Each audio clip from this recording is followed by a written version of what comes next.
స్వామి శనవల్లప్ప శివస్వాములకు గురుస్వాములకు శరణు శరణార్థులు. అయితే కొంతమంది అడుగుతున్నారు, స్వామి వారు మేము దీక్ష తీసుకున్నాం కదా, దీక్ష తీసుకున్న తర్వాత 3 సమయాల లోపల స్నానం చేయాలన్నా, పొద్దుగాల సాయంత్రం చేసి సరిపోతుందా అని అడుగుతున్నారు.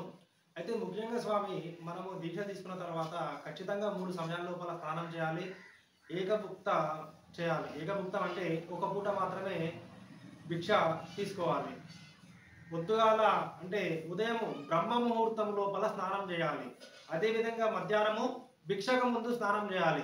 సాయంత్రము పూజకు ముందు స్నానం చేసుకొని మనం పూజ చేసుకోవాలి. కాబట్టి వీలైనంత వరకు ఖచ్చితంగా 3 పూటలు స్నానం చేయాలి స్వామి. పొద్దుగాల ఖచ్చితంగా స్నానం చేయాలి, అదేవిధంగా సాయంత్రం కూడా స్నానం చేయాలి.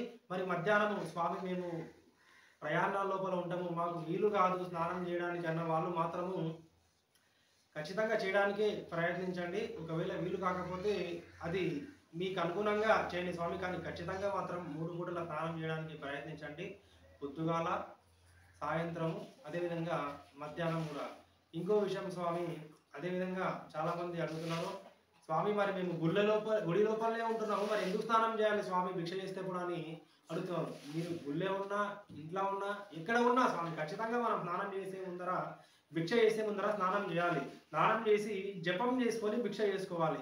దానివల్లనే మనకు ఫలితం అనేది వస్తుంది. అదేవిధంగా దీక్ష యొక్క ముఖ్య నియమం ఏమిటంటే, ఖచ్చితంగా బ్రహ్మ ముహూర్తం లోపల మధ్యాహ్నం భిక్షకు ముందు, అదేవిధంగా సాయంత్రం కూడా పూజకు ముందు స్నానం చేసేయడం వల్లనే మనకు దీక్ష యొక్క ఫలితం కలుగుతుంది. అదేవిధంగా ఒంటి పూట భోజనము ఏకభుక్తము అంటే ఒక్క పూట మాత్రమే భోజనం చేయాలి. ఒకవేళ లేదు స్వామి మా శరీరం తట్టుకోదు అని అనుకుంటే రాత్రికి పండ్లు ఫలాలు తీసుకోండి స్వామి.